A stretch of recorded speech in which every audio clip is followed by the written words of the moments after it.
لا حول ولا قوة إلا بالله العلي العظيم. بسم الله الرحمن الرحيم. الحمد لله الملك الحق المبين وهو رب العالمين، والصلاة والسلام على سيد المرسلين وخاتم النبيين ورحمة للعالمين وشفيع المذنبين والمخاطب بطه وياسين أبي القاسم محمد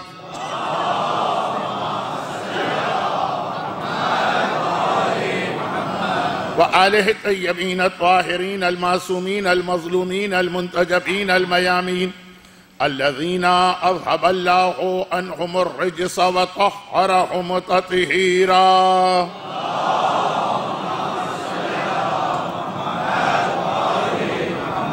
سيما على الإمام المنتظر والحجة الثاني شرجل اللهم له الفرج. أما بعد فقد قال الله عز وجل في محكم كتابه الكريم: بسم الله الرحمن الرحيم. يا أيها الذين آمنوا إن تنصروا الله ينصركم ويثبت أقدامكم، وقال: ولن تجد لسنة الله تبديلا.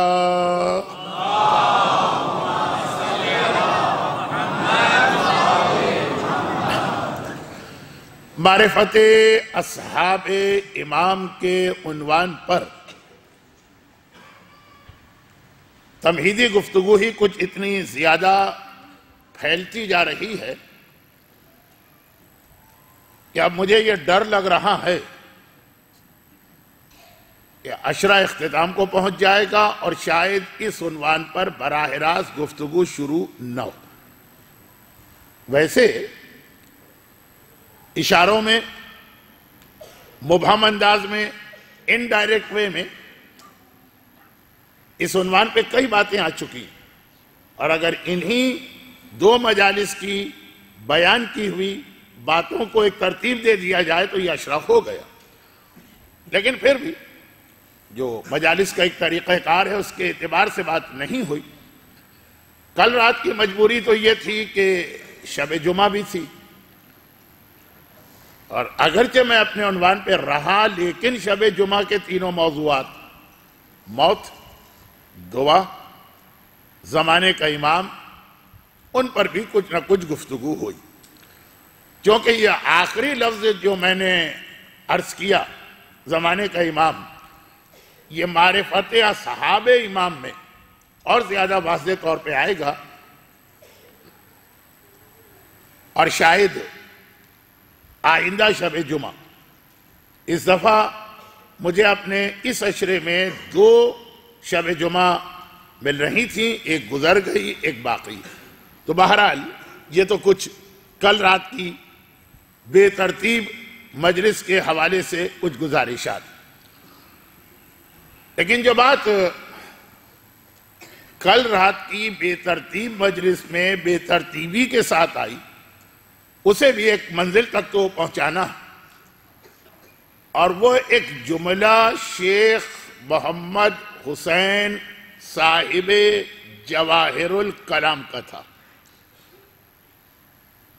اور یہ جملہ بھی دراصل ہماری پہلی مجلس کے آخری حصے کے ایک نقطے کی وضاحت میں تھا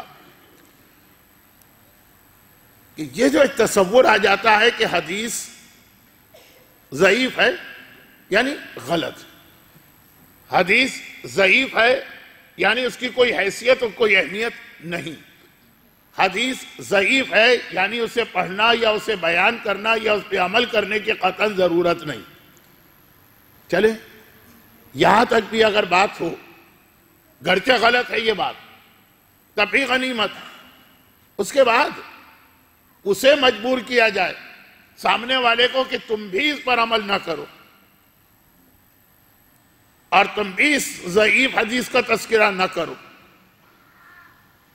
خود تو غلطی کر ہی رہے، یہ اختیار صرف ایک مجتہد کو ہے کہ وہ ضعیف حدیث کے بارے میں اپنا نظریہ قائم کرے اور پھر اپنی تقلید کرنے والوں کو یہ بتائے. بڑے سے بڑا عالم، اب ہمارے یہاں جو علماء کی مختلف کیٹیگریز ہیں اس میں مجتہد کو آیت اللہ کہتے ہیں، مرجع کو آیت اللہ العظمیٰ کہتے ہیں، اور مجتہد اس سے ایک درجہ نیچے تک کے علماء حجت الاسلام کہلاتے ہیں۔ تو بڑے سے بڑے عالم کو، چاہے وہ حجت الاسلام کے کتنے ہی بڑے لیول پہ کیوں نہ ہو، یہ اختیار نہیں ہے کہ سامنے والے سے کہے کہ یہ حدیث ضعیف ہے۔ آج کل واٹس ایپ میں یہی ہو رہا، اگرچہ میں اس جدید ٹیکنالوجی کا آدمی نہیں، لیکن پھر بھی خبر تو ملتی رہتی ہے نا کہ کیا کیا نئے نئے مسئلے کھڑے کیے جا رہے ہیں۔ تو اب یہ تو کل کی پرسوں رات کی مجلس کا آخری حصہ، کل کی مجلس کا شروع کا حصہ، تاکہ آج کی مجلس کا تسلسل قائم۔ تو میں اس میں یہ عرض کر رہا تھا کہ بڑے بڑے علماء اور مراجع اور مجتہدین یہ کہنے کے باوجود کہ یہ حدیث ضعیف ہے، اسی پہ عمل کرتے ہیں، اور بغیر کسی ہچکچاہٹ کے۔ تو یہ جو آج کل کے بچے کچے نکل آئے ہیں، جنہیں نہ یہ پتا ہے کہ ضعیف حدیث اور جھوٹی حدیث میں کیا فرق ہوتا، نہ یہ پتا ہے کہ ہر ضعیف حدیث برابر کا درجہ نہیں رکھتی، ایک 20% ضعیف حدیث ہے، ایک 80% ضعیف حدیث ہے، ایک 50% ضعیف حدیث۔ کامن سینس، عقلی باتیں بھول جاتے ہیں لوگ۔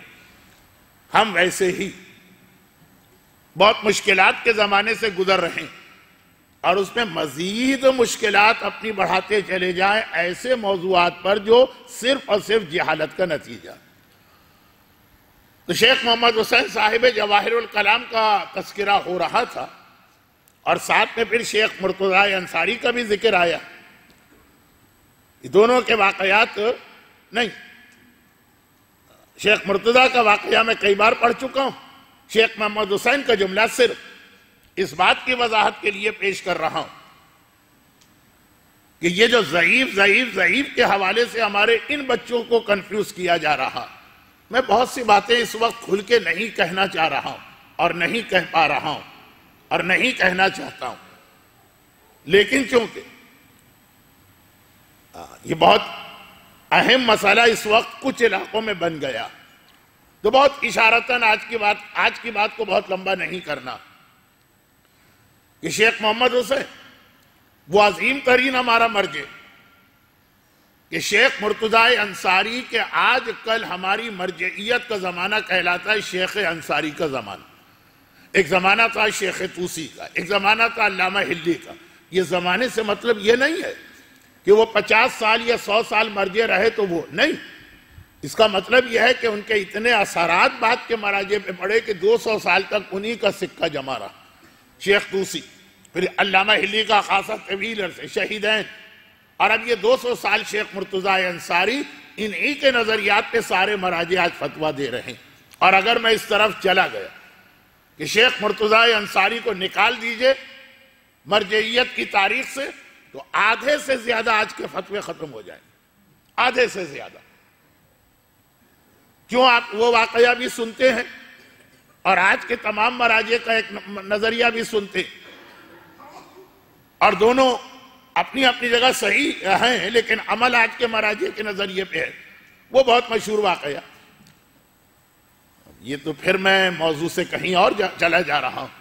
شیخ مرتضی کا تعارف کراتے کراتے کہ کتنا بڑا نام ہے تاریخ تشیع کا سید رضی نہج البلاغہ، سید مرتضی، ان کے بڑے بھائی علم الہدا۔ نہج البلاغہ کی وجہ سے ہمارے ہاں سید رضی کا احترام زیادہ ہے، ہونا بھی چاہیے، لیکن علم کے اعتبار سے ان کے بڑے بھائی سید مرتضی کا رتبہ زیادہ۔ مولا نے کہا یہ علم الہدا ہے، ہدایت کا علم۔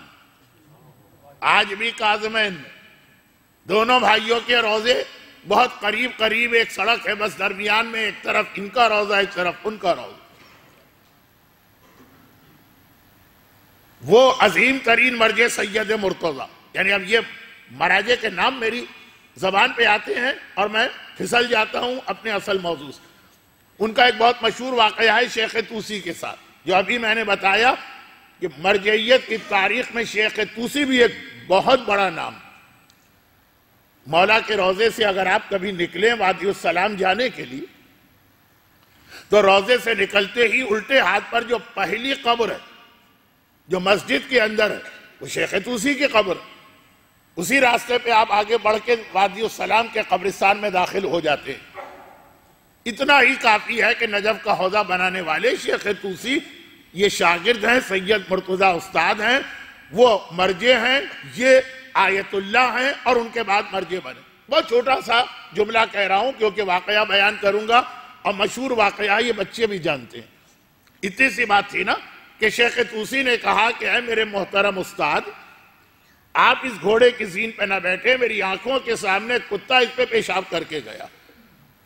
اور استاد کا جواب صرف اتنا تھا کہ تم ایک گواہ، بہت عادل، بہت مقدس، بہت عالم، لیکن شرن جب تک کہ 2 کا عدد پورا نہ ہو گواہی قبول نہیں، چاہے ایک شیخ طوسی جیسا عظیم مرجع ہی کیوں نہ ہو. عام گواہ نہیں، ایک مرجع گواہ. اور سید مرتضیٰ نے کہا پس میں گھوڑے کی اسی زین پر بیٹھ کر اپنا سفر اختیار کروں گا اور اپنے آپ کو پاک سمجھوں گا. اب یہ بہت اعلیٰ درجے کے فقہی مباحث ہیں، بحث ہے، بہت اس میں دلچسپ فقہی مسئلے نکلتے ہیں، لیکن یہ ایام ازا کی مجالس ہیں. 2 گواہوں کا ہونا اتنا یقین. آج نجاست ہو کہ طہارت ہو کہ کھانے پینے کی چیزیں ہوں کہ مختلف قسم کے گوشت کے حلال و حرام ہونے کے مسئلے، حتیٰ یہ کہ چاند جیسا اہم مسئلہ ہو، 2 کے ذریعے سے تو چیزیں بہت کم ثابت ہوتی. آج اگر 2 والے مسئلے کو جو سید مرتضیٰ جیسے علم الہدیٰ مرجع نے اپنے شیخ طوسی جیسے عظیم ترین شاگرد کے سامنے پیش کیا کہ 2 ہونے چاہیے، آج لے دے کے صرف ایک مسئلے میں وہ رہ گیا بس، اور وہ ہے طلاق کا مسئلہ. یا رسول اللہ، اس دنیا میں جتنے گھر بنے ان میں سب سے بدترین، اب یہ بدترین خود سپرلیٹو ہے، سب سے برا گھر کون سا؟ دنیا میں جتنے گھر بنے ہیں ان میں سب سے برا گھر کون سا؟ انسان جب کسی نئے علاقے میں جاتا ہے، مکان کرائے پہ لینا ہے یا مکان خریدنا ہے، ریل اسٹیٹ پراپرٹی کا بزنس دنیا کے بہترین بزنس میں سے ایک ہے. آج کل اسلام میں جو 5 بزنس مکروہ ہیں بے شک اس میں آتا ہو، لیکن شاید وہ مسئلہ آج کا ہے بھی نہیں. تو اتنی سی بات، بھائی آپ گئے کسی علاقے میں، آپ نے پوچھا مکان کرائے پہ لینا یا سب سے اچھا علاقہ کون سا ہے؟ اچھا وہ ہماری حیثیت سے زیادہ، اچھا کوئی اور علاقہ بتاؤ لیکن کوئی خراب علاقہ نہ بتانا. مکان کرائے پہ لینا ہو، جائیداد خریدنا ہو، اور دنیا کے کسی بھی ملک میں آپ جائیں، یہ سوال ہر آدمی کرتا، یا رسول اللہ آپ کے نگاہ دنیا کا سب سے بدترین، خود سب سے میں آ گیا، خیر سب سے برا گھر، بدترین گھر کون سا؟ اب پیغمبر نے جواب دیا، وہ گھر جہاں پر طلاق ہو رہی، جس گھر میں طلاق ہو رہی. اب ہمارے اور آپ کے پاس تو گھر اچھا گھر برے کا تعلق ہے کہ ایریا پوش ایریا ہے، یا اب میں کراچی کی اونچ محلوں کے نام نہیں لینا چاہتا. تو پیغمبر نے کہا نہیں، گھر کا اچھے اور برے ہونے کا تعلق اس سے نہیں کہ کون سے ایریا میں ہے، وہاں کی پراپرٹی کتنی مہنگی ہے، وہاں کا ماحول کتنا خراب ہے. جس گھر میں طلاق ہو رہی ہے، پیغمبر فرما رہے میری نگاہ میں وہ اس دنیا کا سب سے برا گھر، بدترین گھر. اور ایک عجیب روایت جو میں نے ابھی ویسے ہی، موضوع نہیں تھا، جیسے آپ کو میرا اسٹائل تو پتا ہے نا، یہ موضوع کچھ اور ہوتا ہے، میں اس سے 100 میل دور کے فاصلے پہ چل رہا ہوتا ہوں. ایسے ہی میں نے ایک حدیث پڑھ دی، وہ تو بڑی اہم حدیث بن گئی، جہاں پہ اس سے پہلے میں مجلس پڑھ رہا، یہاں سے 10,000 میل دور. اور وہ یہ کہ کچھ تذکرہ آ گیا تھا مسجد کوفہ کی زیارتوں کا. مسجد کوفہ کی زیارتوں کے بیان میں ایک لفظ یہ آ گیا کہ جب زمانے کا امام آئے گا تو اپنی حکومت مسجد کوفہ سے کرے گا. مجھے معلوم ہے کہ میں موضوع سے ہٹا، اور خالی ہٹا نہیں، ہٹتا ہی چلا جا رہا ہوں، لیکن پھر مجھے آپ انشاءاللہ واپس آتے ہوئے بھی دیکھیں گے اسی طرح سے. تو خیر، اب یہ چھوٹی چھوٹی باتیں جو الگ الگ مجالس میں نہیں آ سکتی، بچے سن لے تو شاید ان کو یاد رہ جائے۔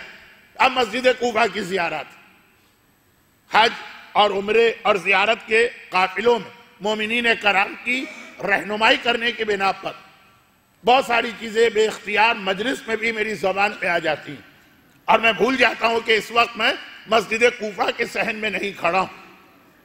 دکۃ القضاء اور بیت التشت، مسجد کوفہ وہی مسجد ہے جہاں جانے کے تھوڑی دیر کے بعد مومنین کہتے ہیں مولانا اب کتنی نمازیں رہ گئی ہیں، گھٹنے ٹوٹ چکے ہیں، گھٹنے درد کر رہے ہیں، یہ وہی مسجد ہے۔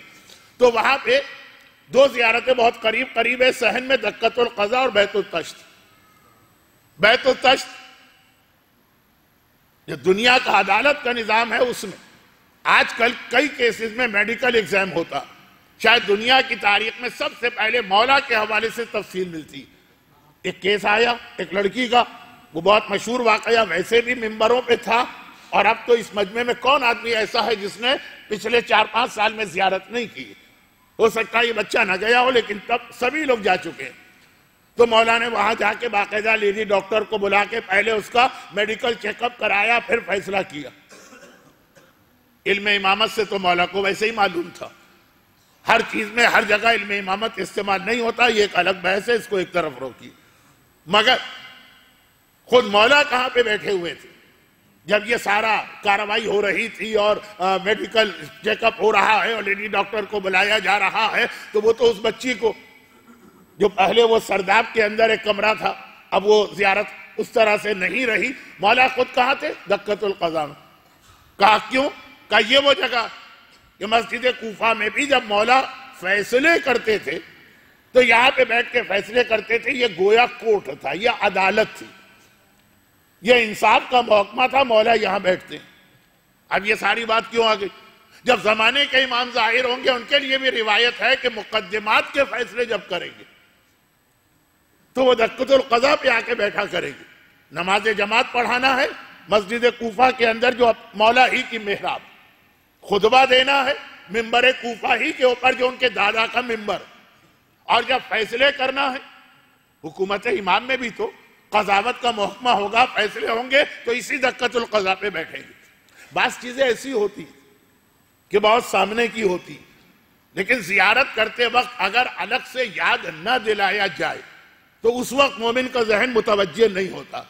اب میں خانہ کعبہ لے جاتا ہوں اور کہتا ہوں یہ زیارت یہ زیارت یہ زیارت، یہ جگہ بھی دیکھیے، یہاں پر امام زمانہ بیٹھ کر لوگوں سے بیعت لیں گے، ہر ایک کی آنکھوں کے سامنے، ہر ایک کی آنکھوں کے سامنے، خانہ کعبہ کے دروازے کے بہت قریب، لیکن جب تک کہ یاد نہ دلایا جائے خانہ کعبہ پہنچ کر یہ چیز ذہن سے نکل جاتی کہ بھئی یہاں کا تعلق امام زمانہ سے بھی ہے۔ دکۃ القضاء، مولا کے سارے واقعات پڑھے جاتے ہیں، میں بھی پڑھتا ہوں، لیکن پھر یہ بھی یاد دلایا جاتا ہے کہ یہیں پر آ کر علی کا بیٹا بیٹھ کر مقدمات کے فیصلے کرے گا۔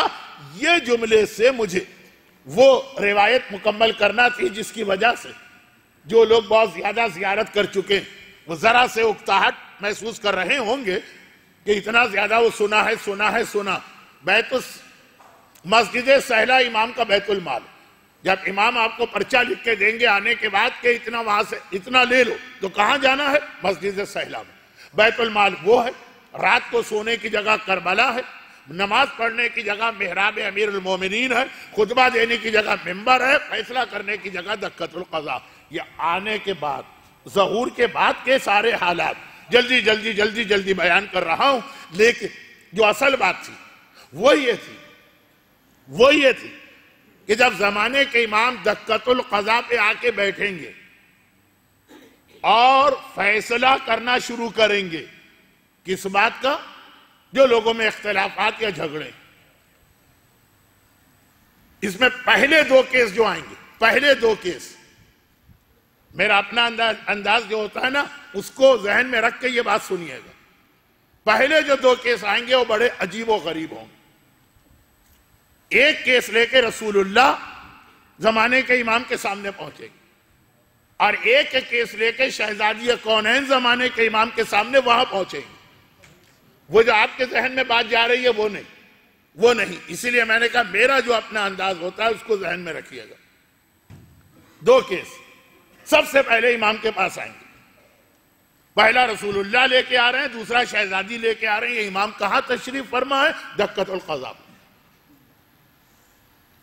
میں بیک وقت اپنے مجمع کے دو الگ الگ تاثرات محسوس کر رہا ہوں. شاید میں آج غلط چشمہ لگا کے آ گیا کہ ایک مجمع ہے، دو الگ الگ تاثرات. بعض لوگوں کے لیے یہ باتیں دکۃ القضا کی وجہ سے بہت سنی بھی ہیں زیارت میں، تو وہ ذرا سا محسوس کر رہے ہیں کہ یہ وقت ان کا ضائع ہو رہا. اور بعض لوگ اتنی حیرت سے مجھے دیکھ رہے ہیں کہ مجھے دکۃ القضا سمجھانے کا بھی دل چاہ رہا ہے جو وقت نہیں ہے میرے پاس. بیک وقت میرے مجمع کے دو حصے ہو گئے. خیر، تو میں جلدی بات مکمل کر دوں کیونکہ یہ چیز بہت سے لوگوں کے لیے نئی ہوتی ہے. یہ والی حدیث جو اب پڑھ رہا ہوں، پہلے دو کیس. پہلا کیس رسول اللہ لے کے آئیں گے، رسول اللہ اپنے بیٹے کے سامنے پہنچیں گے. ہاں، کیونکہ وہاں مسئلہ جو ہے احترام والا نہیں، وہاں مسئلہ نظام حکومت کا مسئلہ.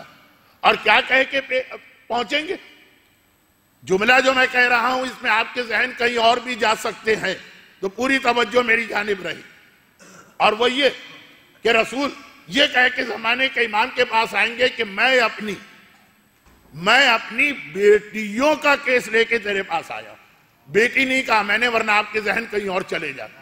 وہ بھی بہت اہم ایک مسئلہ ہے لیکن آج کا موضوع نہیں. میں اپنی بیٹیوں کا کیس لے کے تیرے پاس آیا ہوں. الفاظ میرے ہیں، روایت معصوم کی ہے. پہلا کیس، حق بھی یہی بنتا کہ اگر بہت سارے لوگ امام کے پاس کیس لے کے آئے ہیں تو سب سے پہلے رسول اللہ ہی پہنچے. اور وہ کیا کیس ہے؟ کہا میری بیٹیاں، جن کو یہاں بیٹیوں سے مراد ہے کلمہ پڑھنے والی ہر عورت، سیدانی ہو، امتی ہو، جو پیغمبر کا کلمہ پڑھی وہ پیغمبر کی بیٹی بنی، جو پیغمبر کا کلمہ پڑھا وہ پیغمبر کا بیٹا بنا. اگرچہ یہاں بھی ذرا سا موضوع سے ہٹنے کی گنجائش ہے، لیکن میں نہیں ہٹ رہا ہوں. صرف ایک جملہ کہہ کے واپس اس بات کو، یہ بات جو میں بتا رہا ہوں یہ خود میں موضوع سے ہٹ چکا ہوں. کوئی اور بات بتا رہا تھا، وہ والی بات بھی میں موضوع سے ہٹ چکا تھا، اصل میں اس سے بھی پہلے کوئی بات ہے، لیکن ہم جائیں گے انشاءاللہ، پیچھے تک پہنچ جائیں گے. صرف ایک جملہ، بہت اہم یہ حدیث بھی. مولا نے کہا کہ جتنی حدیثوں میں عاق والدین کی مذمت کی گئی، بہت حدیث ہیں. کل کی شب جمعہ نماز ہدیہ والدین ہی بہت سے لوگ اس لیے پڑھتے کہ عاق نہ ہو، مرنے کے بعد، باپ کے مرنے کے بعد کہا جتنی عاق والدین کی حدیثیں وہ اصل میں ہم لوگوں کے لیے، میں اور رسول اللہ کیونکہ ہم اس امت کے باپ ہیں. باقی اپنے والدین کے لیے بھی ہے. یہ نہیں ہے کہ آج کے مجلس کے بعد جا کے آپ جوتے مارنا شروع کر دیں کہ جی آج تک تو ہم سمجھ رہے تھے آپ کا بڑا احترام ہے، مولانا نے کہا آپ کے لیے تو یہ حدیث ہی نہیں. لیکن یہ عاق والدین کی جتنی حدیثیں ہیں کہ جنت کی خوشبو بھی نہیں سونگے گا. دنیا کی کتنی ہی بڑی عبادت کر لے، کوئی عبادت قبول نہیں. وہ بنیادی طور پہ رسول اور امام تو وہ والدین کی کیٹیگری میں آتے ہیں. ہر امتی، چاہے وہ سید بھی ہو چاہے سید نہ ہو، ان کی اولاد. پیغمبر کیس لے کے جائیں گے، میں اپنی بیٹیوں کا کیس لے کے آیا ہوں. کون سی بیٹیاں؟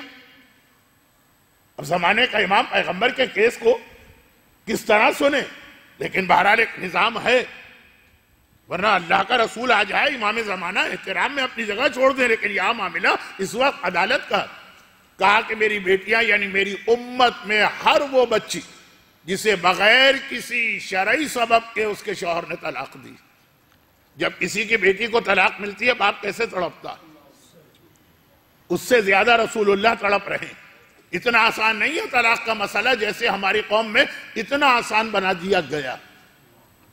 مجھے معلوم ہے کہ یہاں پھر بھی یہ رواج نہیں، لیکن آج کی دنیا گلوبل ولیج، اتنا ایک دوسرے کے کھچ کے قریب آ گئی کہ جو چیز آج ٹورنٹو میں ہو رہی ہے وہ 100 سال بعد نہیں، 1 سال کے بعد ہمارے شہروں میں ہوتی ہے، 1 مہینے کے بعد ہوتی ہے.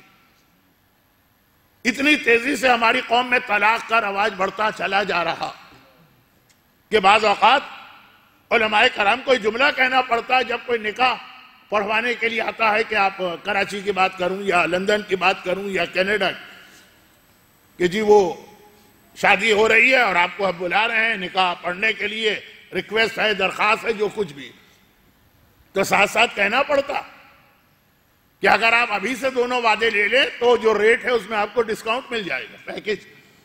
کون سے دو وعدے کا طلاق ہے تو نکاح ہے، اگلے ہفتے طلاق بھی ہوگی، اور اسی طرح سے آپ واپس آئیں گے، کیونکہ اتنے کیس ہوئے کہ 1 سال کے اندر اندر۔ اب وہ میرا یہ موضوع نہیں، یہ تو بات آ گئی عدالت۔ پہلا کیس لے کے رسول اللہ پہنچیں گے کہ میری بے گناہ بیٹیوں کو جو طلاق دی گئی، میں یہ کیس لے کے آ رہا ہوں۔ بیٹی کو طلاق ملتی ہے تو باپ ہی آپ کو نظر آئے گا بہت سرگرم، کسی طرح اسے روکا جائے، یا اگر نہ رک پائے تو جو بیٹی کے حق ہیں وہ اس کو مل جائیں۔ یہ پہلا کیس مسجد کوفہ دقت القضا۔ اب یہ الگ بات ہے کہ جو جملہ میں نے ذرا مذاق میں کہا تھا وہ بہت سیریس جملہ، کہ مسجد کوفہ میں اتنی زیادہ عبادتیں اسلام نے بتائیں کہ یہ تفصیل وہاں بیان کرنے کا وقت نہیں ہوتا۔ وہاں کی نمازیں ہی اتنی زیادہ، وہاں کی مناجات ہی اتنی بڑی، وہاں کی دعائیں ہی اتنی لمبی کہ کہا جاتا ہے یہ باتیں تو ہم بعد میں ممبر سے بتا سکتے ہیں، لیکن جو نماز وہاں پڑھنا ہے وہ آپ کہیں اور نہیں پڑھ سکتے، اس لیے علماء اتنی تفصیل میں وہاں نہیں بتاتے۔ پہلا کیس، میری بات ختم ہو گئی، میں آتا ہوں اپنے موضوع پر۔ لیکن مجھے یقین ہے کہ بہت سارے لوگ کہیں گے کہ مولانا آپ نے کہا تھا سب سے پہلے 2 کیس آئیں، تو ایک کیس بتایا دوسرا نہیں بتایا، وہ پھر ان کو بعد میں بتانا پڑے گا جو ویسے ہی مجھے جلدی ہوتی، تو وہ بھی ہاتھ کے ہاتھ سن لیجئے، اس کی تفصیل میں نہیں جا رہا ہوں کیونکہ اس مجمع کو اس کی ضرورت بھی نہیں۔ اور وہ یہ ہے کہ شہزادی کونین باپ کے بعد باپ کے ساتھ آئی ہیں، باپ نے یہ کیس پیش کیا ان تمام بے گناہ بچیوں کی طرف سے، رسول اللہ امام زمانہ کی عدالت میں کیس لے کے جا رہے ہیں جن بچیوں کو بغیر کسی شرعی جواز کے طلاق ملی، اور پھر فوراً شہزادی کونین اور وہ کیس لے کے گئیں کہ میں کیس لے کے آئی یتیموں پہ ظلم کے حوالے سے۔ اب میں نے کہا آپ کے ذہن جہاں جہاں جا رہے ہیں وہ سب برحق ہے، لیکن وہ یہاں کا مسئلہ نہیں، وہ تو اصل میں قیامت کے دن کا مسئلہ ہے۔ یہاں پہ ایک حدیث میں نے پڑھی کہ مولا نے فرمایا جہاں جہاں والدین کا تذکرہ قرآن میں ہے وَبِالْوَالِدَيْنِ إِحْسَانًا فَلَا تَقُلْ لَهُمَا أُفٍّ، اور جہاں جہاں والدین کا تذکرہ حدیث میں ہے کہ ان کو اذیت پہنچانے والا، اس سب میں سب سے پہلے رسول اور امام آتے ہیں۔ اسی طرح یہ ایک حدیث یتیم، کہا کہ یتیموں پہ ظلم ہوا، میرے یتیموں پر، شہزادی کہیں گے میرے یتیموں پر، مجھے ملا کر، میں بھی تو یتیمہ ہوں نا۔ اور یہ زمانے کے امام کے پاس دقت القضا، ایک لفظ دقت القضا دیکھیے جس کا آج کے موضوع سے دور دور کوئی تعلق نہیں تھا، ہماری مجلس آدھے گھنٹے صرف ایک لفظ پہ ہو گئی، لیکن یہ سب بہت اہم باتیں۔ کون سے اپنے آپ کو شامل کر یتیموں کا تذکرہ، کون؟ کہا کہ جن نے خمس نہیں دیا انہوں نے یتیم کا حق دبایا ہے۔ شہزادی نے کہا ہم یتیم ہیں، ہمارا حق ہے، یہ یتیم ہونے کے بعد یہ حق ہم کو ملنا تھا۔ جس نے خمس نہیں دیا، جس کو اتنی محبت ہے دولت سے کہ 1000 درہم میں 200 درہم شہزادی کے نام پہ، اور شہزادی کی یتیم اولاد کو دینے کو تیار نہیں۔ یہاں مطلب یہ نہیں ہے کہ خمس اس کو دے جس کے ماں باپ مر چکے ہیں۔ تمام سادات کرام اور ایک طرح سے امام مراجع ان معنوں میں یتیم ہے کہ ہمارا جو حقیقی باپ زمانے کا امام وہ آنکھوں سے دور ہے۔ یہ بات بہت لمبی ہو جائے گی، اس جملے کو سمجھانے بھی گیا تو بہت وقت لگے گا، لیکن کیا اس مجمع کے سامنے سمجھانے کی ضرورت؟ پہلے 2 کیس، ایک جملہ میں اکثر کہتا ہوں اس کو اس سے ملا دوں کہ لوگ بڑے خوش ہوتے ہیں کہ جب امام آئیں گے تو ان کی تلوار علماء کی گردن پہ چلے گی، بڑا مزہ آئے گا، علماء کی گردنیں دھڑا دھڑ کٹ رہی ہوں۔ بہت ہمیں سناتے تھے نا ممبر پہ بیٹھ کے، بڑا مزہ آئے گا، تو وہاں بتانا پڑتا کہ جو روایت پوری پڑھی ہے آدھی نہیں پڑھی۔ عام مومنین کرام بھی اگر 100 خدمت امام میں جائیں گے تو 70 امام کی تلوار سے قتل کیے جائیں گے۔ اپنی گردن کو بھی بوسہ دے دیا کرے، اگر علماء کو اس لیے بوسہ دیتے ہیں کہ یہاں تلوار چلنے والی ہے تو تلوار یہاں بھی چلنے والی ہے، تو وہ آدھی بات۔ بھئی بڑا مزہ آئے گا، امام آئیں گے، جتنے آج تک ظلم ہوئے سب کا بدلہ ہوگا، وہ بعد میں ہوگا۔ پہلے تو اگر ہم اس کیٹیگری میں آ گئے کہ ہمارے گھر و خاندان میں کوئی طلاق ہو رہی اور یا کہ ہمارے یہاں خمس روکا جا رہا، تو پہلا تو کیس ہمارے ہی خلاف خدمت امام میں پہنچے گا۔ خیر یہ بات ذرا سخت ہو گئی، بڑی ہو گئی، لیکن چونکہ جو میرا اصل موضوع ہے معرفت اصحاب، اس میں ازدواجی زندگی کی برکتیں بہت اہم چیز ہے. کچھ دو چار اصحاب امام کے واقعات آئیں گے، وہاں تک جانا ہے ہمیں. ایک چیز اور بیان ہو رہی تھی، طلاق. سب سے برا گھر، اللہ کا رسول کہہ رہا، سب سے پہلا کیس کہاں ہوگا امام کے آنے کے بعد؟ کوفے کی مسجد کے صحن کے دکۃ القضاء پہ. اور جب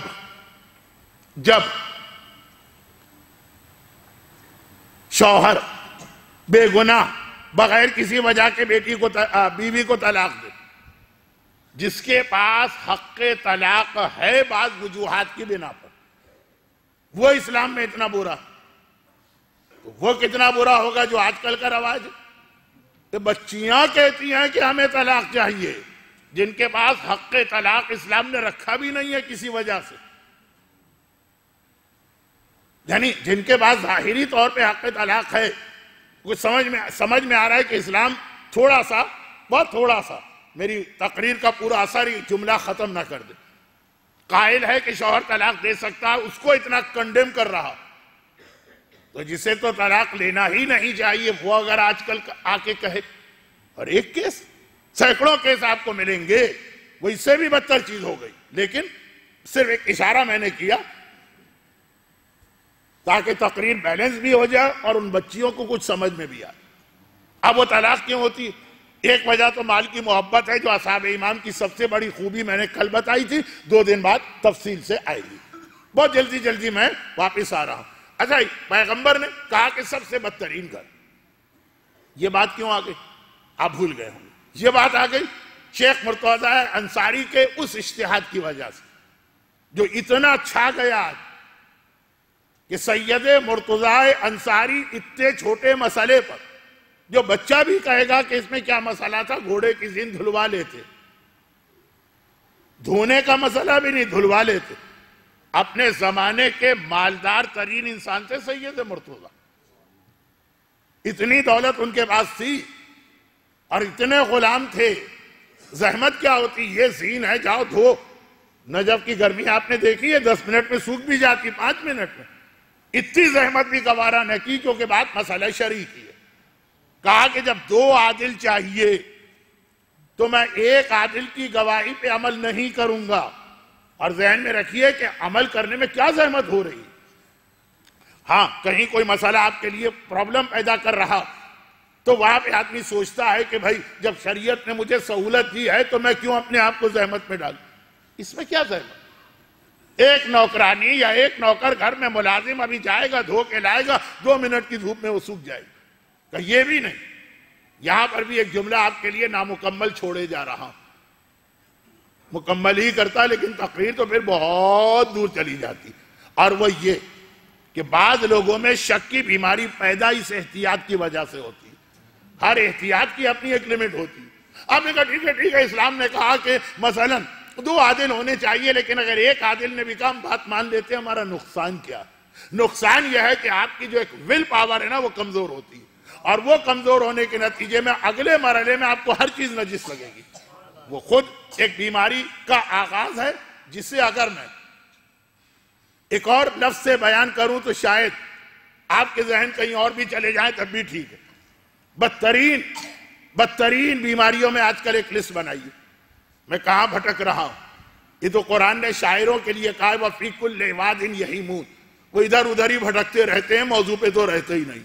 خیر، تو ایک بات، بدترین بیماری ایڈز، ہیپیٹائٹس، کینسر، ایک لسٹ ہے بیماریوں کی جو خطرناک ترین بدترین بیماریاں.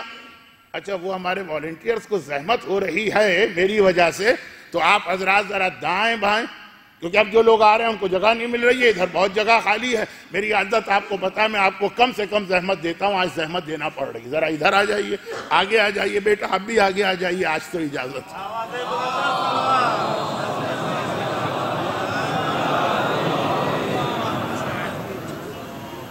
آواز بلندر سلوات.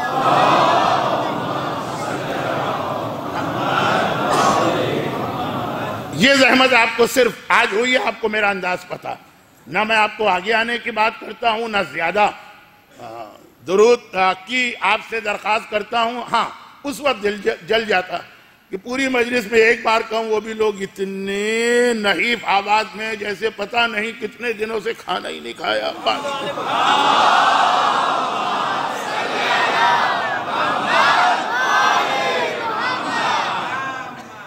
اب یہ زحمت آپ کو نہیں ہوگی سوائے 3 دن کے، جو میرا ایک اندازہ آپ کے علم میں ہے کہ منڈے جو آئے گا پیر کا دن، آج جمعہ ہے، ہفتہ اتوار پیر، وہ شہادت امام حسن کی رات ہے، تابوت تو خیر نہیں ہے لیکن شہادت امام حسن کی مناسبت سے مجلس ہے۔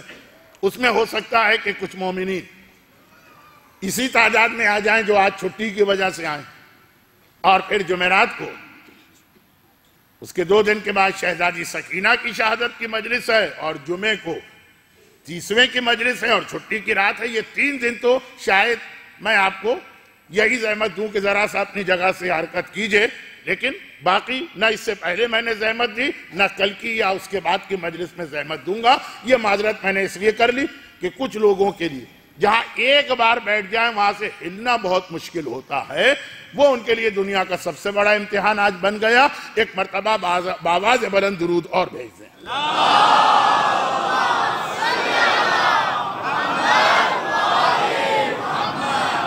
یہ جملہ تو پورا ایک اشرہ ہے، اس لیے اس کو بالکل تفصیل کا اختصار میں بھی نہیں جا رہا ہوں۔ درود بھیجا کریں، درود پڑھا نہ کریں، یہ بہت اہم ایک پیغام ہے۔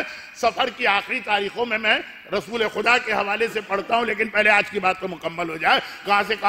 کہاں سے میں نکلا، واپس اپنے موضوع پر آتا ہوں کہ بدترین بیماریوں، ایڈز، کینسر، ہیپیٹائٹس سی، کون سی بیماریاں؟ جسم کی، اور امام نے فرمایا کہ اسی طرح روح کی بھی بیماریاں ہوتی ہیں، اور بدترین بیماری کا نام شک۔ جن کی روح بیمار ہو وہ ہر چیز پہ شک کریں گے، وہ ہر ایک پر شک کریں گے، ان کا شک بڑھتے بڑھتے خدائی عہدوں تک پہنچ جائے گا، لیکن اسٹارٹ مومن کا شک یہاں سے ہوتا کہ ٹھیک ہے اسلام نے کہا کہ 2 عادل ہونا چاہیے، ہم سے ایک عادل نے بھی کہا ہم بات مان لیتے، ہمارا نقصان کیا؟ سید مرتضیٰ کا بھی کوئی نقصان نہیں تھا، سینکڑوں غلام ان کے گھر میں ملازم تھے، آپ کے گھر میں تو فقط آپ کی ایک نیک اور سعادت مند بیوی ہوگی، وہی آپ کے کپڑے دھو دے گی اگر نجس ہو جائے، بس ٹھیک ہے، آپ اس کے آگے کچھ نہ بولیے گا۔ ورنہ ابھی میں نے یہاں کینیڈا میں یہ جملہ بولا، مجمع بول اٹھا مولانا کہا کی بات کر رہے ہیں، آپ نے ہماری بیوی دیکھی نہیں ہے، ہم نے کہا شرط خیر، تو نیک اور سعادت مند بیوی ہوگی، کپڑے دھو دے گی۔ سید مرتضیٰ کے پاس سینکڑوں غلام کا، لیکن یہ جملہ اصحاب امام کی ایک بہت اہم خاصیت ہے، اور میں ابھی سے بتا دوں کہ کل یہاں سے بات آگے بڑھے گی اس جملے سے، اور واقعہ بھی بتا دوں تاکہ جنہوں نے بہت سنا ہے وہ 15 منٹ دیر سے آئے۔ برسیسا کون سی خاصیت؟ شیطان کو اپنے گھر میں داخل ہونے کا راستہ نہ دو، اور راستہ دینے کا ایک طریقہ شک ہوتا ہے کہ آپ نے کہا ٹھیک ہے شریعت یہ کہتی ہوگی لیکن بہرحال ہمارا دل نہیں مان رہا، ہم چھوڑ رہے ہیں۔ یہ چیز ایک لمٹ میں ہو تو ٹھیک بھی ہے، اس کو احتیاط کہتے ہیں، ایک لمٹ سے زیادہ ہو تو گناہ ہے، پھر اسے شکی اور وسواسی کہتے ہیں۔ وہ بالکل میں کہیں اور بہک کے چلا گیا۔ تو سید مرتضیٰ آج سوائے طلاق کے مسئلے جس میں اسٹل یہ لازم کہ 2 عادل گواہ ہونے چاہیے ورنہ طلاق ہوگی ہی نہیں۔ ایک تو ہے یعنی طلاق ہو گئی، ہم ثابت کیسے کر؟ ہوئی نہیں، 2 عادل گواہ۔ عادل کسے کہتے ہیں؟ کہ آپ کہتے ہیں کہ اس آدمی نے زندگی بھر کوئی گناہ نہیں کیا، ایسے عادل گواہ ملیں گے کام ہیں؟ اسلام کا مسئلہ ناممکن ہے، لیکن کتنے کم۔ تو وہ جو اتنی طلاقیں ہو رہی ہیں ان میں خدا معلوم کتنی صحیح ہیں کتنی غلط ہے۔ غلط طلاق کے نتیجے میں دوسری شادی کے نتیجے میں نسل کا آگے بڑھنا، یہ بات تو کہیں سے کہیں چلی جا رہی ہے۔ مگر طلاق کے علاوہ باقی ہر مسئلے میں 2 عادلوں کی گواہی کا مسئلہ تقریباً ختم ہو گیا۔ نجاست کے لیے 1 گواہ بھی کافی ہو جاتا ہے، بغیر گواہ کے بھی۔ چاند کے لیے کوئی بھی گواہ نہیں ہے، خالی یقین آ گیا۔ یہ سب کس نے اجتہاد میں اتنی بڑی تبدیلی کی؟ شیخ مرتضیٰ انصاری، اور ان کا یہ واقعہ کہ آخری عمر میں، یعنی یہ اتنا عظیم مرجع کہ آج کی پوری شیعہ فقہ اور اجتہاد کو ایک نیا رخ دیا، ایک نیا رنگ دیا، ایک نئے اصول قائم کیے جس کی بنا پہ ہم اور آپ زندگی گزار رہے ہیں۔ خالی یہ گواہوں کی بات نہیں تھی، یہ اتنی سمپل بات تھی، اتنی سمپل بات تھی۔ اب آپ گئے کسی سپر مارکیٹ میں اور کسی نان مسلم ملک سے آنے والی گوشت کی چیز نہیں، کوئی چاکلیٹ رکھی، بہت سارے بچوں کی عادت ہے، اچھی عادت بھی ہے، اٹھا کے دیکھتے ہیں کوئی حرام چیز تو نہیں، شرن تو یہ واجب نہیں۔ یہ سارا سلسلہ کہ کس نے یہ اصول بتائے؟ شیخ مرتضیٰ 200 سال سے، جس کے بعد تمام مراجع نے ان کے اصولوں پر ہی اجتہاد کو آگے بڑھایا ہے۔ یہ تو پورا مجھے ایسا لگا کہ کوئی سیمینار شیخ مرتضیٰ پہ ہو رہا ہے، میں اس میں تقریر کر رہا ہوں، نہیں، کئی باتیں اس میں آپ کی روزانہ کی زندگی کی بھی آئیں، کئی آپ کے روزانہ کے مسئلے آئے، کئی چیزیں وہ آئیں کہ یہ مسئلے پیدا کہاں سے ہوتے ہیں، اور جو میرا موضوع ہے وہ اپنی جگہ آگے بڑھا، وہ یہ کہ شیخ مرتضیٰ کا آخری وقت آیا۔ پرانے زمانے میں اچانک موت کم ہوتی تھی کم، اور آدمی کو مرنے سے پہلے کچھ ٹائم مل جاتا تھا بیماری کا، کہ جیسا کہ ایک صاحب نے مجھ سے کہا کہ مولانا آپ نے آیت اللہ سیستانی کی توضیح المسائل میں یہ دیکھا ہے کہ جب کوئی مرنے کے قریب ہو کیا کیا مستحبات اس کے قریب کرنا۔ میں نے کہا دیکھا کیا؟ میں نے تو کھارا در رسول بازار میں کتنے درس دیے اس کے اوپر، کا اتنا وقت ہوتا ہے کہ وہ ساری چیزیں پڑھیں۔ سورہ یاسین بھی ہے، سورہ صافات بھی ہے، قرآن کے بڑے بڑے سورے بھی ہیں، کا وقت اتنا ہوتا ہے کہ یہ سارے سورے پڑھے جائیں، اور جو باقی اور باتیں ہمارے ہاں تو زیادہ سے زیادہ یہ قبلہ رخ لٹا دو، آنکھیں بند کر دو، شاید دعائے فرج پڑھا دو اسے، جو سب سے اہم دعا ہے نماز کے قنوت میں، لا الہ الا اللہ العلیم الکریم، لا الہ الا اللہ العلی العظیم، اور بس یا کہ یاسین بھی کچھ لوگ شروع کرتے ہیں، پوری لسٹ دیکھی۔ تو وہی بات جو کل رات کو آئی تھی، آج رات کو بھی صرف سرسری آگے بڑھنا۔ یہ اچانک موتیں کہ آپ کو کلمہ پڑھانے کا موقع بھی نہ ملے مرنے والے کو، یہ آج کا مسئلہ۔ اچھی چیز ہے کہ بری چیز ہے، اس پر میں جاتا ہی نہیں ہوں، پورا موضوع بدل جائے گا۔ تو پہلے وقت اتنا وقت ملتا تھا، وہاں بھی اچانک موتیں ہوتی تھی، لیکن 100 میں 10، 90 ایسی تھیں کہ گھر والوں کی زبان پہ آتا تھا اللہ ان کی مشکل آسان کرے۔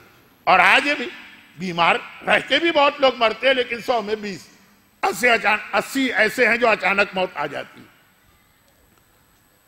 شیخ مرتضیٰ 200 سال پہلے کے مرجع تو کالرا یا ہیضہ ہوا، جس میں آدمی بدن سے نکلنے والی نجاستوں کو کنٹرول بھی نہیں کر سکتے، موشن آ رہے ہیں، اور پھر وہ وقت آ گیا 10-12 دن بیمار رہنے کے بعد کہ اب اندازہ ہونے لگا کہ ان کا آخری وقت قریب آ رہا۔ آہستہ آہستہ اسٹیجز، یوں تو موت کا کوئی بھروسہ نہیں ہے، لیکن ایک اندازہ ہونے لگا کہ اب روح نکلنے والی۔ چنانچہ گھر والوں نے فوراً اس واجب پہ عمل کیا جو ان کے اعتبار سے اس وقت کا واحد واجب تھا۔ ہمارے یہاں تو اور بھی واجبات آ جاتے ہیں، مرنے والے سے وصیتیں کروا لو، اس کا اگر کوئی مال وغیرہ ہے ڈیٹیل پوچھ لو کہاں، کتنا برا لگے گا۔ ابا مر رہے ہیں اور بیٹا ان کا کندھا ہلا کے کہہ رہا ہے ابا آپ کے کس کس بینک میں اکاؤنٹ ہیں اور کس کس کے اندر کتنے پیسے، بہت برا لگے گا۔ لیکن ایک چیز ہوتی ہے حق، وہ ضائع نہیں ہونا چاہیے، یہ بالکل ایک الگ موضوع بنے گا۔ یہ بعض چیزیں ہم کو بری لگتی ہیں، شرن بری نہیں، ہاں یہ الگ بات ہے کہ پوچھنے کا اسٹائل کیا ہے۔ تو بات یہ ہو رہی ہے کہ آج کل تو بہت سارے آخری وقت کے واجبات آ جاتے ہیں، اس کے کیش کا مسئلہ، اس کے انویسٹمنٹ کا مسئلہ، کس کو قرضہ دیا ہوا ہے، کس سے قرضہ لیا ہوا ہے، پیسہ کہاں کا رکھا ہے، نمازیں کتنی باقی ہیں، روزے کتنے باقی ہیں، خمس کا مسئلہ کیا ہے، بہت مسئلہ۔ لیکن جس کا حساب کتاب بالکل صاف اور واضح، تو اس کے گھر والوں پہ تو کوئی بوجھ ہوتا ہی نہیں، وہ صرف ایک ہی واجب ہوتا ہے کہ مرنے والے کو قبلہ رخ لٹاؤ۔ اور چونکہ یہ واقعہ میں نے بہت پڑھا بھی ہے، اور پہلے جملے سے ہی آپ کو اندازہ ہو گیا، جنہوں نے نہیں بھی سنا کہ میں کیا کہنے جا رہا ہوں، تو جلدی قبلہ رخ لٹاؤ۔ انہوں نے قبلہ رخ لٹایا، جیسے قبلہ رخ لٹایا ایک دم آنکھیں کھولی شیخ نے، آنکھیں بند ہو چکی تھی، سانس اکھڑنے لگا تھا، اور یہ لگ رہا تھا کہ مرنے والے ایک دم آنکھیں کھولی، اور فوراً اپنے آپ کو قبلے سے ہٹا لیا۔ گھر والوں نے پھر ان کو قبلے کی طرف لٹایا، پھر ان کی آنکھیں کھلی، وہ قبلے سے ہٹے۔ ایک کھیل سا بن گیا وہاں پہ بچوں کا، جیسے میگنیٹ کو اگر ہم اس طرح سے وہ قطب نما کو اور جو کچھ کمپاس کو یہ سوئی ادھر سے کریں تو ادھر چلی جائے اور یوں کریں تو یوں ہو جائے۔ گھر والے چونکے، یہ اتنا جلیل القدر اور عظیم الشان مرجع خالی عالم نہیں ہے، خالی مجتہد نہیں ہے، خالی مرجع نہیں، تاریخ تشیع کے ٹاپ 5 مراجع میں سے ایک، یہ جو یہ عمل کر رہا ہے، پوچھا یہ کیا بات ہے؟ کہا کہ دیکھ جو تم کر رہے ہیں وہ بھی صحیح ہے، جو میں کر رہا ہوں وہ بھی صحیح، وہ تمہاری ذمہ داری ہے، یہ میری ذمہ داری ہے، وہ تم پر واجب ہے، یہ مجھ پر واجب ہے، تم اپنا واجب انجام دو، میں اپنا واجب انجام دو، نہ تم اپنا واجب چھوڑ سکتے ہو میری وجہ سے، نہ میں اپنا واجب چھوڑ سکتا ہوں تمہاری وجہ سے۔ کہا لیکن بتائیے تو صحیح، جواب دیا کہ تم محسوس کر رہے ہو کہ میری روح نکلنے والی ہے، واجب ہے قبلہ رخ لیٹا، اور میں محسوس کر رہا ہوں کہ موشنز مسلسل آ رہے ہیں اور نجاست بدن سے نکل رہی ہے، اس حالت میں قبلہ رخ ہونا حرام ہے، اس حالت میں قبلہ رخ ہونا حرام ہے، تو مجھ پر واجب ہے اپنے آپ کو قبلے سے ہٹاؤں، یہ میرا واجب ہے۔ تم پر واجب ہے کہ مرنے والے کے قریب ہو تو اسے قبلہ رخ کرو، تم اپنے واجب پہ عمل کرو، میں اپنے واجب پہ عمل کروں۔ ایک چھوٹی سی بات موضوع سے ہٹ کے، یہ تو یقیناً موضوع سے ہٹ کرے لیکن بہت چھوٹی بات۔ آج ہر ایک کے ہاتھ میں اسمارٹ فون نظر آ رہے ہیں، ہر ایک کے ہاتھ میں آئی فون نظر آ رہا، ہر جگہ پہ اس کا استعمال چل رہا، ضرورت ہو ضرورت نہ ہو، لیکن اب تک مجھے ایک کیس ایسا نہیں ملا جو ملنا چاہیے۔ ہوں گے لوگ، جب کبھی میں اس قسم کے جملے کہتا ہوں تو اس کا مطلب یہ نہیں ہوتا کہ سارے کے سارے لوگ ایسے میرے علم میں نہیں آئے۔ ایک کیس ایسا نہیں ملا کہ یہ اسمارٹ فون لے کے ہر الٹی سیدھی فضول بات، بیٹھے ہوئے ایئرپورٹ پہ تو معلومات 4 گھنٹے اسی میں لگے ہوئے ہیں، بیٹھے ہوئے ہیں کسی ریسٹوران میں 6 گھنٹے اسی پہ لگے ہیں، بیٹھے ہیں کسی مرنے والے کی تعزیت کے لیے فاتحہ پڑھا کے پھر لگ گئے اپنے اسمارٹ فون پہ یا آئی فون۔ شرعاً ایک چیز واجب ہے جہاں ممکن ہو، بعض مراجع تو کہتے ممکن نہیں ہے تب بھی واجب ہے۔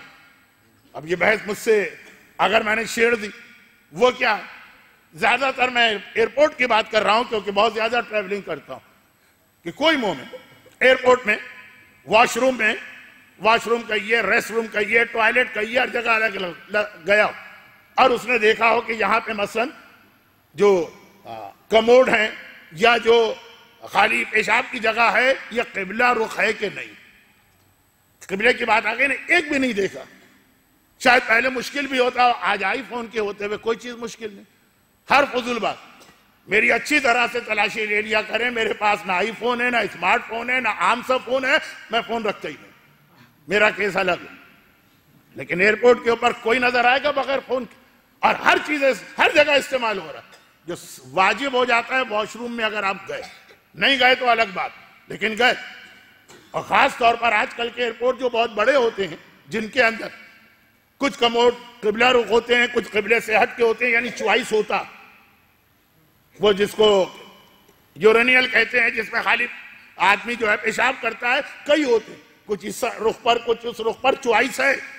پہلا کام یہ ہے وہاں جاتے ہی کہ آپ نے اپنا آئی فون نکالا، کمپاس یا قبلہ لوکیٹر نکالا، لوکیٹ کیا کہ اس میں سے کون سے قبلہ رخ ہے، کون سے قبلے سے ہٹ کر۔ کرتا ہے کوئی آدمی؟ کرتے ہوں۔ دنیا کیسے چل رہی ہے جب تک کہ ایسے نیک مومن نہ ہو؟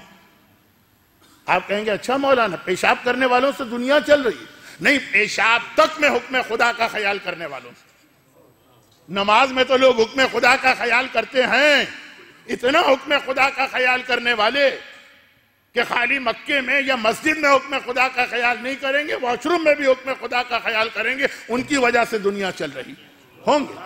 لیکن ایک عام مومن کے لیے بات میں کر رہا ہوں، کتنے لوگ ایسے ہیں، مرد ہو کے عورتیں، شرعاً یہ واجبات میں سے ہے نا، اور اتنا اہم واجب ہے، جیسا میں نے کہا جہاں ممکن ہو۔ ہاں جب پہلا زمانہ ہوتا تو پہلے سے مطلب حضرت آدم کا نہیں، مثلا میں بھی 20 سال پہلے بھی ٹریولنگ کی، تو لوگ کہتے ہیں کہ آپ میں اور حضرت آدم میں ایج کا کیا فرق ہے، 2-4 سال کا ہی تو فرق ہوگا، نہیں بہت فرق ہے۔ تو خیر خلاصہ یہ کہ 20 سال پہلے اسمارٹ فون نہیں تھی، قبلہ لوکیٹر ہر ایک کے ہاتھ میں نہیں تھی، نماز پڑھنے میں پریشانی ہوتی تھی قبلہ کس طرف ہے یہ معلوم کرنے۔ آج کی بات کر رہا ہوں، آج ممکن ہے نا، کوئی ذہن میں توجہ بھی نہیں، آج چوائس بھی ہے کہ کچھ واش روم اس رخ پر ہیں، کچھ اس رخ پر ہیں، کچھ اس رخ پر ہیں، یہاں جائیے وہاں جائیے، ایک ہی جو لائن ہے ایک ہال کے اندر، اس میں سے بھی کچھ اس سائڈ پر ہے، کچھ اس سائڈ پر۔ واجب، شیخ مرتضیٰ کہہ رہے ہیں مجھ پر واجب ہے اپنے آپ کو قبلے سے ہٹاؤں، مر رہا ہے یہ عظیم مرجع. موشن کی بیماری ویسے ہی آدمی کو کتنا کمزور کر دیتی ہے. 73 ایج ہے, بہت بوڑھا بھی ہے, وہ اتنا خیال کر رہا ہے یہاں نوجوان ہٹے کٹے آئی فون ہاتھ میں لے کے گھومنے والے. خیر, تو یہ تو ذرا سی تقریر تھوڑا سا موضوع سے ہٹی, لیکن میں نے کہا نا یہ چھوٹے چھوٹے مسئلوں پر کوئی مجلس پڑھی جا سکتی ہے, نہیں, وہ ایسے ہی مجلس میں کوئی بات آ جائے. تو یہ عظیم مرجع ایک اصول بتا گیا کہ بعض اوقات آدمیوں کی ذمہ داری الگ ہوتی ہے. وہ بھی مومن, یہ بھی مومن, وہ بھی 12 امامی, یہ بھی 12 امامی, ایک ہی خاندان. ان کی ذمہ داری ہے مجھے قبلہ رخ کریں, میری ذمہ داری ہے اپنے آپ کو قبلے سے ہٹاؤں. اور یہ اصول خالی قبلے کی حد تک نہیں ہے, زندگی کے ہر کام میں سارے صاحبان ایمان ہر ایک کی ذمہ داری دوسرے سے الگ ہے. جس کو اگر ذرا سا عقیدے کا پہلو دیا جائے تو یہ کہا جائے کہ جو سلمان جس درجے پر ہیں, ابو ذر کو پتا چلے تو وہ ان کو قتل کر ڈالے. ابو ذر اپنی ذمہ داری سمجھے کہ سلمان کا قتل واجب ہے, وہ ایسا عقیدہ رکھتے ہیں, اور سلمان پر واجب ہے اپنے اسی عقیدے پہ جمے رہیں, تبھی وہ سلمان بنیں گے. اور عمار یاسر, بہت مشہور حدیث, مقداد کو ابو ذر کا عقیدہ پتا چلے تو وہ ان کو قتل کر ڈالے. یہ وہی چیز دوسرے انداز سے بیان کی جا رہی.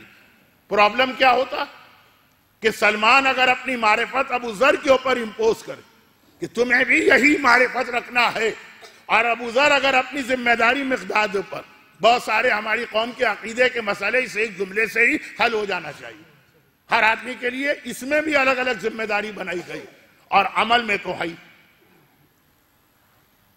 چنانچہ مثلا ایک چھوٹی سی بات, یہ چھوٹی چھوٹی باتیں آج بہت جمع ہو گئی ہیں. موضوع کہاں گیا ہے, میرے ذہن میں ہے, شیخ محمد حسین صاحب جواہر الکلام کا جملہ. لیکن پہلے یہ بھی بات سن لی, ایک آدمی اپنی زندگی میں اگر نماز قضا کرے گا تو جتنی نمازیں قضا کرے گا اتنی ہی نمازیں اس کو پڑھنا پڑیں گی. اگر ہم نے 990 نمازیں قضا کی ہے, 990, اور 989 نماز بھی پڑھ لیں, ایک بھی کم رہ جائے گی تو ہمارا گناہ مکمل معاف نہیں ہوا, اتنی نماز پڑھ. اور اگر یہ مر گیا تو اس کے بڑے بیٹے پر اس کی قضا نمازیں واجب ہوتی ہیں. شرط یہ ہے کہ باپ کھلم کھلا بے نمازی نہ ہو. اگر ایک ایسا باپ ہے جو نماز پڑھتا ہی نہیں ہے تو اس کی کوئی ذمہ داری نہیں. جو پیغمبر کی ایک حدیث کہ من لا حیا لہ, جس کے پاس کوئی حیا نہیں ہے اللہ بھی اس کے پردے نہیں رکھتا. اور اس کے بعد پھر جو مثال دی کہ اگر کوئی داڑھی شیو کرتا ہے تو وہ گناہ کر رہا, اور کھلم کھلا گناہ کر رہا, چنانچہ اس کی غیبت کر سکتے ہو اس مسئلے. اور بعض پرانے مراجع کہتے تھے اس کی غیبت ہر مسئلے میں کر سکتے ہو, لیکن یہ مسئلے مسائل کا فورم نہیں, یہ مجلس ہے, مجھے بھی معلوم. تو اب اگر ایک نماز پڑھتا ہی نہیں تو اس کی تو نہیں, لیکن جو نماز پڑھتا ہے کچھ نمازیں قضا ہو گئی. بڑے بیٹے پہ واجب, کتنی نمازیں واجب ہے اتنی ہی نمازیں. ہاں صرف یہ کہ ذرا سا بڑے بیٹے کو اسلام نے تھوڑا سا وسعت دے دی, سہولت. باپ نے نماز قضا کی, اس کو خود پڑھنا ہوگا, بستر پہ بھی چلا گیا تب بھی نمازیں خود پڑھنا. بیٹے کے پاس جب ذمہ داری آئے چاہے خود پڑھے چاہے کسی سے پیسے دے کے پڑھوا لے, مگر نمازیں ہی پڑھوانا. ٹھیک ہے, روزے میں ایسا نہیں, روزے میں ذمہ داری بدل گئی. اور یہ آیت اللہ سیستانی کا فتویٰ ہے, ہر مرجع کا نہیں, لیکن آیت اللہ سیستانی کا فتویٰ یہ, روزے میں ایسا نہیں. میں نے اگر اپنی زندگی میں 200 روزے قضا کی, ہماری عورتیں عام طور پر ماہانہ نجاست کے روزے چھوڑتی ہیں تو بعد میں قضا رکھتی بھی نہیں, کیونکہ رمضان کا ایک ماحول ہوتا. یہ چھوٹا بچہ, اس پہ روزہ واجب نہیں ہے, رمضان میں اس کا بھی دل چاہے گا میں روزہ رکھوں. ماحول یہ بھی اسلام میں ایک بہت اہم چیز. دیکھا دیکھی کی عبادت بھی کبھی بہت زیادہ قبول ہے, ہمیشہ نہیں لیکن کبھی, بلکہ کئی جگہوں پر. یہ اس کی مثال آئے گی, آج تو نہیں آ سکتی نا, گھڑی کی سوئیاں, کل مصائب بھی کم ہوئے تھے. روزے میں بہت کیس ملیں گے آپ کو کہ روزے قضا ہو گئے بغیر گناہ کے بھی. مسئلہ جیسے نماز کے اندر کہا باپ بے نمازی ہے تو بیٹے پہ کوئی ذمہ داری نہیں, نماز پڑھتا ہے, کچھ نمازیں قضا ہو گئی تو باپ گناہگار تو ہے کہ قضا کیسے ہوئی, نماز تو کسی حالت میں معاف نہیں. روزے میں بالکل ممکن ہے کہ باپ متقی بھی ہو, روزے بھی قضا ہو, گناہگار بھی نہ ہو. سفر میں گئے بہت دل چاہتا ہے کہ سفر میں روزے رکھیں، کیونکہ یہاں تو مصیبت یہ ہے کہ اپنے شہر کراچی میں بیٹھوں تو 18 گھنٹے کا روزہ ہوتا، اور سفر میں چلا جاؤں جہاں رمضان پڑھنے گیا تو وہاں تو صرف 8 گھنٹے کا روزہ۔ دل تڑپا جا رہا ہے کہ یہ 8 گھنٹے کے روزے تو بہت ہی حلوہ ٹائپ کے روزے ہیں، ابھی سحری کی نہیں کہ افطاری کا ٹائم آ گیا، رکھو۔ شریعت نے کہا حرام، حرام، نہیں رکھے روزے۔ پھر کیونکہ فوراً قضا واجب نہیں ہے، مر گئے، اب یہ روزے ہیں ہم پر، ہم گناہگار بھی نہیں، کیونکہ وہاں بھی وہی کیٹیگری، اگر کسی کا باپ روزے رکھتا ہی نہیں ہے تو بڑے بیٹے پہ کچھ نہیں، لیکن باپ رکھتا ہے، کچھ روزے چھوٹ گئے۔ اب باپ اگر زندہ رہتا تو اس کو روزے کے بدلے میں روزہ ہی رکھنا تھا، چاہے وہ پھر بڑھاپے میں چلا جاتا، بیماری میں چلا جاتا، اس کے اپنے ادا روزے بھی معاف ہو جاتے، لیکن بہرحال قضا روزے معاف نہیں، رکھنا ہی پڑیں گے، رکھوا نہیں سکتا۔ لیکن باپ مر گیا تو بیٹے کا کیا حکم آ گیا آغا سیستانی کی؟ چاہے روزے رکھوائے، چاہے ہر روزے کے بدلے میں 14 چھٹاں کھانے پینے کی چیز دے دے، وہ روزے جو باپ نے صحت و جوانی میں چھوڑے، بیماری والے نے، ذمہ داری بدل گئی۔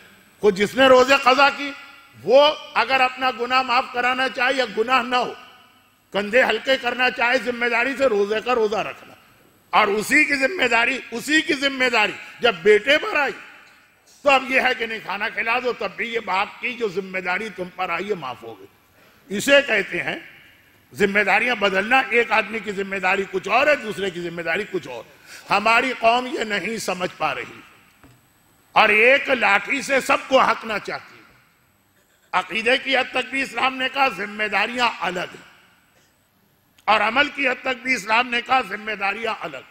اور اصحاب امام کی پہلی خاصیت یہ کہ ہر ایک دوسرے کی ذمہ داری نہیں دیکھتا، ہر ایک اپنی ذمہ داری دیکھتا۔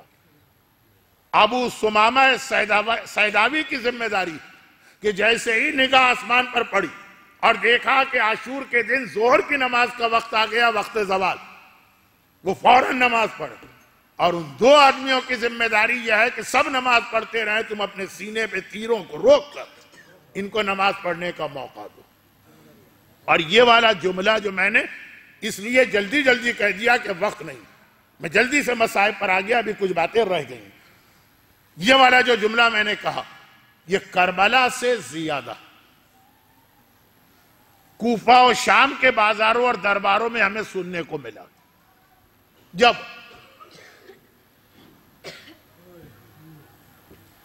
راستے میں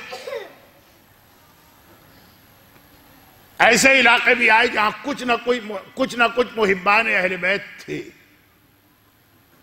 چاہے چھپے ہوئے تھے، چاہے بہت کمزور تھے۔ اب تو ایک جملہ میں بطور مثال کہنا چاہ رہا ہوں، فیصلہ نہیں کر پا رہا ہوں کہ مثال میں بھی یہ جملہ کہوں کہ نہ کہوں۔ مثال میں بھی محبان اہل بیت، یہ قافلہ جو کوفے سے شام گیا، یہ 2 گھنٹے کا سفر نہیں تھا جیسے یہاں سے مثلاً ابوظہبی، 30-40 شہروں اور گاؤں اور قریوں سے ہو کے یہ قافلہ گزرا، تو 2-2 4-4 1-1 10-10 12-12 محبان اہل بیت ہر ہی جگہ مل جاتے ہیں اسلامی دنیا میں۔ اور بہت سخت حکم ہے یزید کا، جب یہ قافلہ آئے گا کوئی مرد اپنے گھر میں نہیں ہوگا، ہر ایک کو نکلنا، یعنی ایک طرح سمجھ لیجئے کہ اٹینڈنس لی جائے گی، ہر ایک کو گھر سے باہر آنا، کوئی گھر میں بھی نہیں بیٹھ سکتا۔ اب بطور مثال میں کہہ رہا ہوں کہ آپ سوچیے کہ آپ کہیں کھڑے ہیں اور اعلان ہو رہا ہے کہ محمد کی نواسیاں علی اور فاطمہ کی بیٹیاں لائی جا رہی ہیں، اور آپ کو پتا ہے کہ ان کے سروں پہ چادر نہیں، کوئی محمل نہیں ہے، کوئی اماری نہیں ہے، بلوہ عام ہے، بازوؤں میں رسیاں ہیں، اور آپ وہاں پہ کھڑے۔ آپ تصور میں بھی یہ لا سکتے ہیں کہ آپ کی نگاہ زینب و کلثوم کے بالوں پہ پڑے؟ اب اس وقت آپ کیا کریں گے؟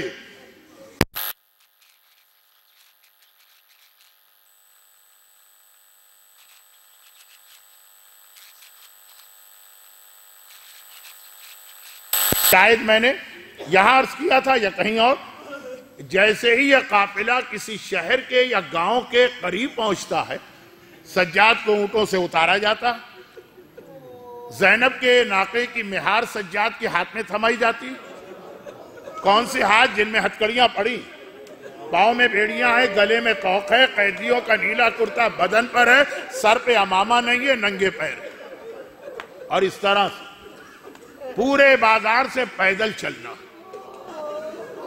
اب سیدانیاں اونٹوں پر ہیں، سجاد زمین پر، یہ مومن قریب آئے، کہا مولا یہ منظر دیکھ کے برداشت نہیں ہو رہا، مولا بس اتنی اجازت دے دی کہ جیسے کربلا میں آپ کے بابا کے صحابیوں نے اپنی جان قربان کی، یقین تھا کہ ہم مریں گے، ہم لشکر یزید کا مقابلہ نہیں کر سکتے، ہم خود تو مر سکتے ہیں، یہ اجازت مجھے بھی دے دی، مر جانے کی اجازت دے دیجئے، مجھے پتا ہے میں اکیلا کیا کروں۔ سجاد نے کہا کہ ذمہ داری الگ ہے، کربلا والوں کی ذمہ داری الگ تھی، یہاں والوں کی ذمہ داری الگ، میرے بابا کی ذمہ داری الگ تھی، میری ذمہ داری الگ، وہی اسلام ہے، وہی حسین کا مشن ہے۔ فرما رہے ہیں کہ خود امام کی بھی ذمہ داری الگ، چاہنے والوں کی بھی ذمہ داری الگ، وہاں پر اگر تم ہوتے اور تلوار نہ چلاتے تو یقینی جہنم میں جاتے، اور یہاں پر اگر تم ہو اور ہماری اجازت کے بغیر تلوار جلاؤ تو خدا کو ناراض کرو گے، ذمہ داری الگ، اس لیے صبر کرو جیسے ہم صبر کر رہے ہیں۔ آسان ہے صبر کرنا، اور سجاد کے لیے صبر کرو جیسے ہم صبر کر رہے ہیں۔ آقا نے کہہ تو دیا، لیکن کوئی پوچھے آقا کے دل پہ کیا قیامت گزر رہی ہے؟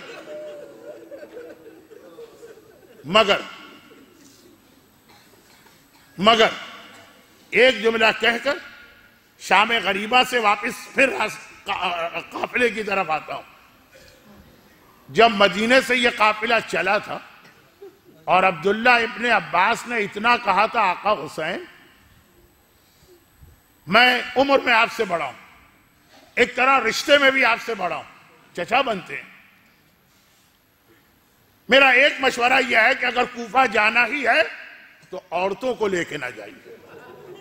یہ جملہ کہا تھا نا، حسین نے جو جواب دیا وہ تو ایک اور مجلس میں مصائب میں آئے گا۔ حسین کے جواب سے پہلے پردے کے پیچھے سے زینب کی آواز آ گئی، اے ابن عباس بہن کی موت کا سامان کر رہا، بھائی سے جدا ہو کر کیا زینب زندہ رہ سکتی ہے؟ اگر میرا بھیا یہاں چھوڑ کے گیا مجھے تو زینب مر جائے گی۔ اب میں ایک سوال آپ سے کروں بہت ڈرتے ڈرتے کہ وقت کم رہ گیا ہے، کہیں توہین نہ ہو جائے۔ ہمارے یہاں کی جذباتی عورتیں باتوں باتوں میں بہت سے دعوے کر جاتی ہیں، وقت آتا ہے تو دعوے پورے نہیں ہوتے۔ نعوذ باللہ، کیا زینب نے بھی بس ایسے جذبات میں کہہ دیا کہ بھائی سے الگ ہوں گی تو میں مر جاؤں گی؟ یہ حقیقت ہے۔ اگر حقیقت ہے تو مجھے یہ بتائیے کہ جب عصر عاشور حسین نے کہا زینب بہن میرا آخری سلام لے لو، آج 55 برس کا بھائی بہن کا ساتھ چھوٹ رہا تو زینب زندہ کیسے رہی؟ میں ڈر رہا ہوں کہ توہین والا جملہ تو نہیں آ رہا۔ زینب نے مدینے میں کہا میں مر جاؤں گی۔ جب عبداللہ ابن جعفر طیار مکے میں ملنے آئے اور زینب گھبرا گئی کہ مجھے واپس نہ لے جانے آیا ہو میرا شوہر، کہا کہ میں مر جاؤں گی۔ عصر عاشور جب حسین نے کہا خدا حافظ تو زینب مری تو نہیں۔ نعوذ باللہ، کیا یہ ہمارے خاندان کی کوئی جذباتی عورت ہے یا یہ صدیقہ طاہرہ فاطمہ کی صدیقہ طاہرہ بیٹی ہے؟ اگر فاطمہ صدیقہ طاہرہ ہیں تو زینب بھی ان کی وارث صدیقہ طاہرہ۔ یاد رکھیے زینب عصر عاشور مر جاتی، حسین تو بعد میں مقتل میں جاتے، حسین تو بعد میں جہاد کرتے، زینب مر جاتی۔ صرف ایک جملے نے زینب کو زندہ رکھا، صرف ایک جملہ زینب کو زندہ رکھا، اور وہ جملہ یہ تھا کہ حسین نے کہا زینب میں جا رہا ہوں، اب میرا یہ قافلہ اور میرا مقصد تیرے حوالے، اب تجھے ہی سے بچانا۔ بھائی نے ایک ایسی ذمہ داری دے دی کہ مر جانے والی زینب مرتے مرتے اس لیے زندہ ہو گئی کہ مجھے بھائی کا مقصد بچانا۔ البتہ ہاں میں یوں کہہ بھی سکتا ہوں کہ زینب مر گئی، زینب مر گئی. میں کہہ بھی سکتا ہوں عصر عاشور کے بعد زینب نہیں رہی، زینب ختم ہو گئی. اب زینب کبھی اکبر بن گئی، اب زینب کبھی عباس بن گئی، اب زینب کبھی حسین بن گئی، اب زینب کبھی علی بنی، اب زینب کہیں فاطمہ بن گئی. اب زینب نہ رہی. جیسا وقت تھا اس کے اعتبار سے اگر آنے والے کو شام غریبہ روکنا تھا تو چوبے خیمہ ہاتھ میں لے کے زینب عباس بنی. اگر بازار کوفہ میں خطبہ دینا تھا تو زینب نہج البلاغہ کے لہجے میں علی بنی. خود زینب مر گئی. اور کیوں نہ مرتی ہیں؟ حافظ کفایت حسین صاحب کا ایک جملہ اور آج کی مجلس کسی پہ ختم. اکثر کہا کرتے تھے کہ لوگ یہ کہتے ہیں کربلا میں حسین ذبح ہوئے، لوگ کیا کہتے؟ جبرائیل کہتا الا قد قتل الحسین بکربلا الا قد ذبح الحسین بکربلا. لیکن مرحوم حافظ کفایت حسین صاحب کہتے تھے کہ میں کہتا ہوں کہ حسین بھی ذبح ہوئے، زینب بھی ذبح ہوئے. وہ کیسے؟ اب یہ دوسرے حوالے سے کہا اس لیے کہ اسلام میں لفظ ایک ہے، طریقے الگ. یہی آج کی مجلس کا موضوع تھا نا جو مصائب میں جا کے ختم ہوا. لفظ ایک ہے، ذبح کا لفظ ہے، لیکن عام جانوروں کا ذبیحہ الگ ہے، مچھلی کا ذبیحہ الگ ہے. عام جانور کا ذبح ہے گلے پہ خنجر چلاؤ، 4 رگے کٹے تو جانور ذبح. مچھلی کا یہ ذبیحہ نہیں. مچھلی کا ذبیحہ ہے اسے پانی سے نکالو اور پھر جو وہ بے چین ہو کے تڑپے گی تو یہ مچھلی کا ذبیحہ ہے. حسین کا ذبح یہ ہے کہ قاتل کا خنجر گلے پہ چل رہا ہے، حسین کی رگیں کٹ رہی ہیں. اور زینب کا ذبیحہ یہ ہے کہ سر سے چادر چھینی جا رہی ہے. علی اور فاطمہ کی بیٹی، عباس کی بہن چادر چھیننے کے بعد جس طرح تڑپ تڑپ کے زندگی گزار رہی، یہ زینب کا ذبیحہ ہے. الا قد ذبح الحسین بکربلا الا قد ذبح زینب فی کوفہ والشام. خدا بندہ شہزادی زینب کبریٰ کے اس امتحان کا واسطہ آج کی مجلس میں گریہ کرنے والوں کو، ان کے گھروں کو، ان کے گھر والوں کو، ان کی اولادوں کو دنیا آخرت کی ہر پریشانی سے محفوظ فرما. خدا بندہ اس گریہ کا واسطہ ان مومنین اور مومنات کی ساری حاجتیں پوری فرما. خدا بندہ جس عظیم مقصد کے لیے آقا حسین اور شہزادی زینب نے یہ قربانیاں دی ہیں، ہمیں کم از کم اس اسلام پہ عمل کی توفیق عطا فرما. ہمارے تمام بیماروں کو، خصوصاً 2 بیماروں کے لیے التماس خصوصی ہے، شفاء کاملہ عطا فرما. ہمارے تمام مرحومین کی مغفرت فرما. ہمیں مرتے دم تک قیامت میں بلکہ جنت میں بھی حسین کا عزادار و ماتمی بنا کے داخل فرما. ظہور امام میں تعجیل